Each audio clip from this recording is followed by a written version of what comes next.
یہ عقیدہ ہمیں ملا ہے کہ ان تبرکات کی برکت سے اللہ تبارک و تعالی عذاب قبر کو بھی دور فرماتا ہے۔ ایک سیکنڈ شاہ صاحب،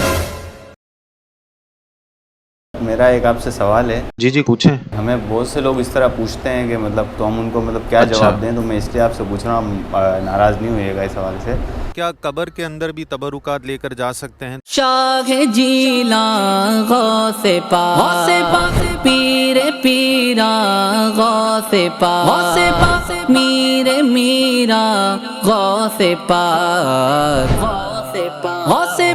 جان و دل سے تم پہ میری جان قربان غوث پاک ہے، سلامت تم سے میرا دین و ایمان غوث پاک ہے، پیر پیرا ہے، میر میرا محبوب سبحان۔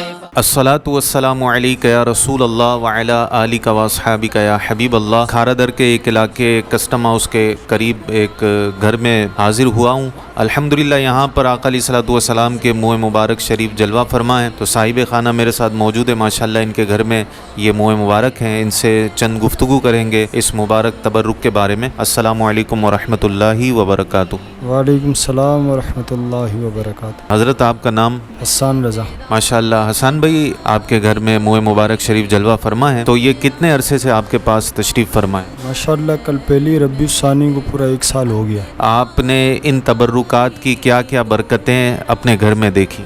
الحمدللہ تبرکات کی تو برکتیں ہی برکتیں ہیں، اور یہ تو منہ مبارک ماشاءاللہ حضور صلی اللہ تعالیٰ علیہ وسلم سے منسوب ہے، تو الحمدللہ کافی برکتیں ہیں یہاں۔ خاص آ کے درود شریف پڑھتے وقت تو کچھ دعائیں مانگنا، اس کی رکت، اس کی کیفیت وہ ایک الگ ہی چیز ہوتی ہے، تو کافی ماشاءاللہ فیوز و برکات ملتے ہیں اس سے۔ اچھا حسان بھائی، ایک اور سوال آپ سے یہ کرنا چاہوں گا کہ آپ نے اس کے ادب کا کیا خاص خیال رکھا؟ الحمدللہ اس کو بہت ادب کا اس طرح خیال رکھتے ہیں کہ اس کے لیے ایک کمرہ ہی الگ سے منسوب کیا ہوا ہے، اور الحمدللہ کوشش کرتے ہیں کہ بغیر وضو بھی اس کمرے میں داخل نہیں ہوں، تو تقریباً جب صفائی کے لیے بھی آتے ہیں اس کمرے میں تو باہتمام وضو کے ساتھ آتے ہیں، اور خوشبو وغیرہ کرنا جلاتے ہیں جس طرح، وہ بھی کوشش کر بغیر وضو کے اس کمرے میں داخل نہیں ہوں، یہاں تک خیال رکھتے ہیں۔ اللہ تعالیٰ مزید ادب کی توفیق عطا فرمائے۔ ماشاءاللہ، تو دیکھا آپ نے کہ باادب با نصیب ہمارے حسان بھائی کو ماشاءاللہ بڑی برکتیں نصیب ہوئی، جیسا کہ انہوں نے اپنی گفتگو کے اندر بتایا۔ تو یہ تبرکات جو ہے دنیا میں بھی بندے کے لیے بھلائی کا، راحت کا، سکون کا سبب بنتے ہیں، اور آخرت میں بھی، قبر کے اندر بھی الحمدللہ یہ راحت و سکون کا سبب بنتے ہیں، اور ہمیں بھی وصیت کر کے یہ جاننا چاہیے۔ الحمدللہ ہمارے بزرگان دین سے ہمیں یہ تربیت ملی ہے، اور یہ عقیدہ ہمیں ملا ہے کہ ان تبرکات کی برکت سے اللہ تبارک و تعالی عذاب قبر کو بھی دور فرماتا ہے۔ جیسے آقا علیہ الصلوۃ والسلام کے منہ مبارک شریف ہیں، کسی کو آقا علیہ الصلوۃ والسلام کہ روضہ انور کی خاک مل جائے تو یہ اس کے لیے بڑی سعادت کی بات ہے کہ وہ اپنے ساتھ اس کو قبر میں لے جائے۔ تبرکات اس کی بخشش اور نجات کا ذریعہ بن سکتے ہیں۔ ایک سیکنڈ شاہ صاحب، میرا ایک آپ سے سوال ہے۔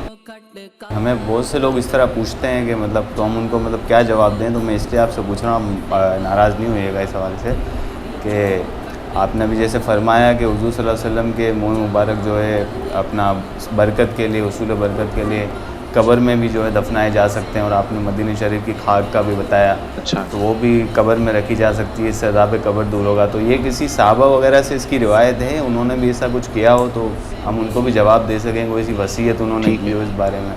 کیا قبر کے اندر بھی تبرکات لے کر جا سکتے ہیں؟ تو اس حوالے سے حضرت سیدنا امیر معاویہ رضی اللہ تعالیٰ عنہ نے وصیت کی تھی کہ آقا علیہ الصلوۃ والسلام کے منہ مبارک، آقا علیہ الصلوۃ والسلام کے ناخن مبارک میرے منہ، آنکھوں اور پیشانی پر رکھے جائیں قبر کے اندر، اور جب مجھے دفنایا جائے اور مجھے کفنایا جائے، جب کفن پہنایا جائے تو کفن کے نیچے آقا علیہ الصلوۃ والسلام کی قمیض مبارک میرے جسم سے متصل لگانا تاکہ مجھے اس کی برکتیں ملیں۔ یہ جلیل القدر صحابی ہیں، حضرت امیر معاویہ کاتب وحی ہیں، اور انہوں نے وصیت کی تھی کہ آقا علیہ الصلوۃ والسلام کے تبرکات میرے ساتھ میری قبر میں جائیں۔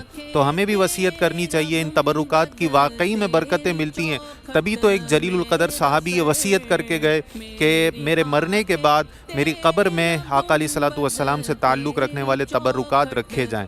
اللہ تبارک و تعالی ہمیں بھی تبرکات کا ادب کرنے کی توفیق عطا فرمائے اور اللہ تعالی ہمارے بھی گناہوں کو تبرکات کی برکت سے معاف فرمائے. آمین بجاہ النبی الامین صلی اللہ تعالی علیہ وآلہ وبارک وسلم. تیرا بیاں باغ سے پاس جان و دل سے تم پہ